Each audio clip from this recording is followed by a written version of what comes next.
Hello, everybody. My name is Cameron Young, and I am a sophomore civil engineering major from Akron, Ohio. Today is March 25th, the Solemnity of the Annunciation of the Lord. It is a feast day that celebrates the Incarnation, and as we hear about so often here at UD, Mary's yes. I'm going to be reflecting a little bit on the psalm from today's reading, and then putting that in tension with a scripture passage from Ash Wednesday. The psalm is Psalm 40, and I'm looking at verses 9 and 10 here. I have told the glad news of deliverance in the great congregation. See, I have not restrained my lips, as you know, O Lord. I have not hidden your saving help within my heart. I have spoken of your faithfulness and your salvation. I have not concealed your steadfast love and your faithfulness from the great congregation. And then the gospel passage from Ash Wednesday, Matthew 6:16. Whenever you fast, do not look dismal like the hypocrites, for they disfigure their faces so as to show others that they are fasting. Truly I tell you, they have received their reward. But when you fast, put oil on your head and wash your face, so that your fasting may be seen not by others, but by your Father who is in secret. And your Father who sees in secret will reward you.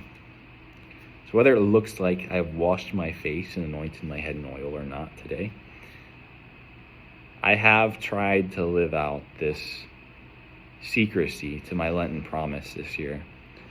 And that's been challenging for me, because when people ask, how has Lent been, or, how has this experience, what have you received from Lent so far?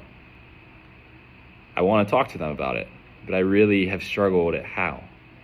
And I've chosen not to, and I don't feel like that's the right answer. I feel like I need to know, or I felt like I needed to know the proper language to use before I said anything. And I think that's correct. I think it's good. But what is that language? Psalm 40, I think, looks a little bit about the type of language we could use when speaking about our fasting, what we have received. And while this is in prayer directly to the Lord, I think we can take this into conversation with the people around us. Verse 9 says, I have told the glad news. I have not restrained my lips, as you know, O Lord. But verse 10, while still emphasizing these eyes, this is what I have done, speaks about what the Lord has done. I have not hidden your saving help within my heart. I have spoken of your faithfulness and your salvation. I have not concealed your steadfast love and your faithfulness. This your doesn't point to me, but it points to God. And what I'm going to continue sitting with and reflecting on is how to speak of what the Lord has done for me and not what I have received from Lent. It's a weird line, but saying, I feel like I have more patience now because of this. It's not the same as saying through the silence that yes, I have prepared.